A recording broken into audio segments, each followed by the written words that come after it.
Namaste, divine beings. I am Nandhiji. I am thrilled to introduce Mastery of Consciousness, the teachings, the experience to set alight our expanded consciousness for each to be the master, to master life. This is the completion of a dream when I was a 16-year-old boy.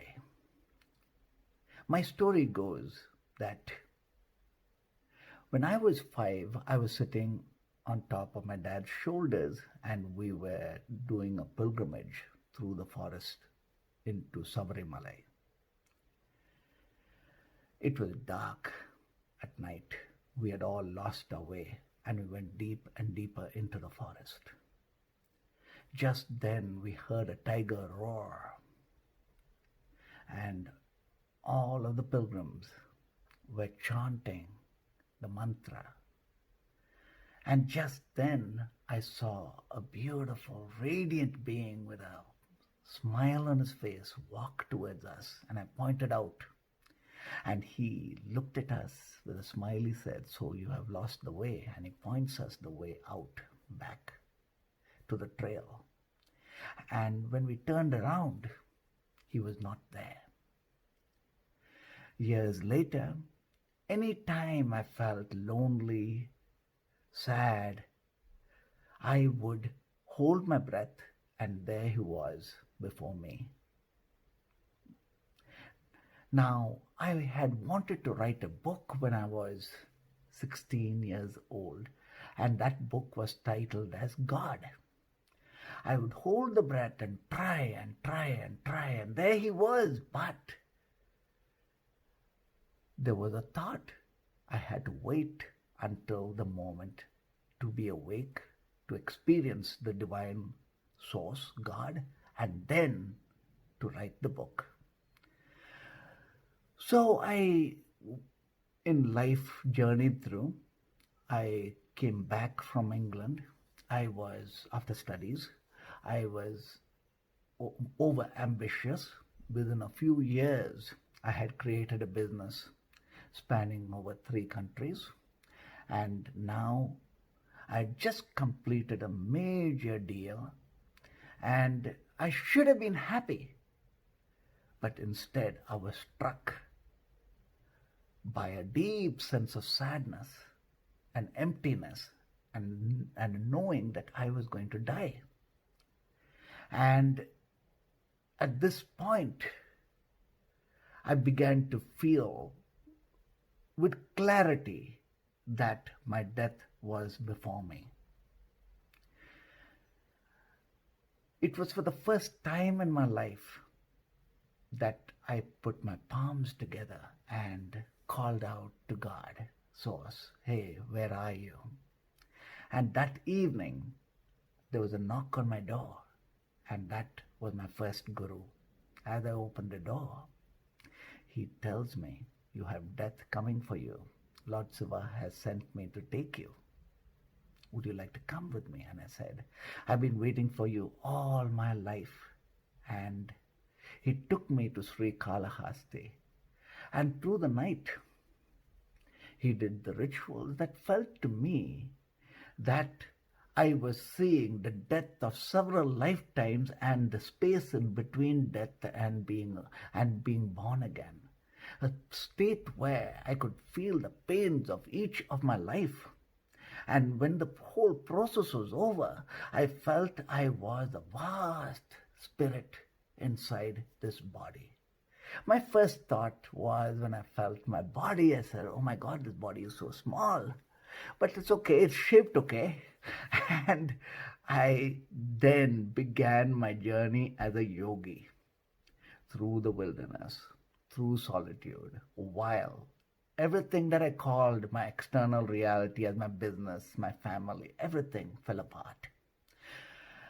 I was going deeper in my journey in South India, through the wilderness, through the shrines, with my gurus, being guided by my gurus, and learning the deeper end of yoga and meditation. That's when I felt to myself, okay, now what? Because I felt I was now reaching a place of stagnancy in my spiritual journey as I was meditating in the caves of Arunachala mountain. Just then, 3 sages came into the cave, and they were to walk all the way from South India to the Himalayas. And they had not spoken for over 20 years.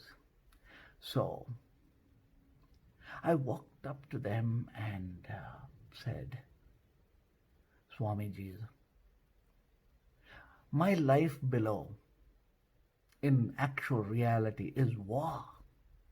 The reality at that time was I had so many creditors, I had everything crumbling around me, and every day was torture. So here I was telling them that there everything was war, and here in the cave it's nice and blissful. So tell me, what is the form of yoga and what is it that I need to do in the reality plane? For a long time there was silence. And then one of them smiled at me and said, what use is the silence if it cannot help humanity? And he started talking to me. And as he spoke, it felt like 1,000 years or a minute. It was timeless. It was just energy that I still feel I receive till this day today. And then he said, we are grateful to be here with you. Ask for anything and we would be happy to give it to you. So I said, you are not going to be able to give me what I ask you for. So he said, ask for anything. You want to be the Prime Minister of this land. You want to be the richest person. I said, no, give me the wisdom behind your silence. He looked at me and said, oh no, you could ask for anything else, but not this. I said, this is the only thing I desire.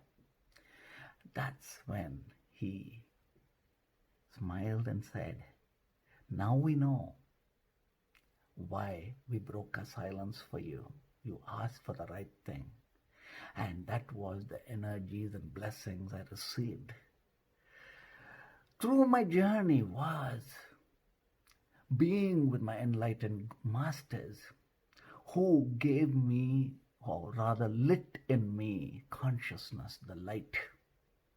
And this light was matured through my journeys as a yogi. Today, as mastery of consciousness is the teachings to liberate ourselves as spirit, to have the human experience. When our thought is wisdom, we naturally create heavens. Mastery of consciousness lights the inner lamp, the states of joy. Setting daily discipline and routine, we expand our states of joy to be the master of life. In mastery of circumstances, body and mind, we each are unlimited in our potential. My heart's purpose is the declaration of consciousness movement with the intent to reach consciousness to every human. It is the absolute right of every individual to the principles of consciousness. Freedom of thought, ahimsa, the principle of non-violence,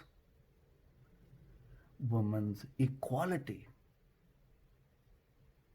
children needing to be taken care of and nurtured, elders to be revered, consciousness in all organizations, conscious entertainment, unity amongst us, revering and honoring all paths to consciousness.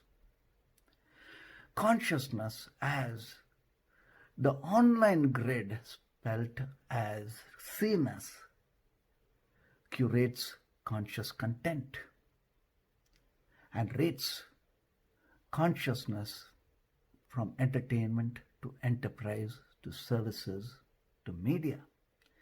Join us as a committee member. I am grateful that we are the power of collective consciousness coming together. Grateful to each of us joining together as one, the we.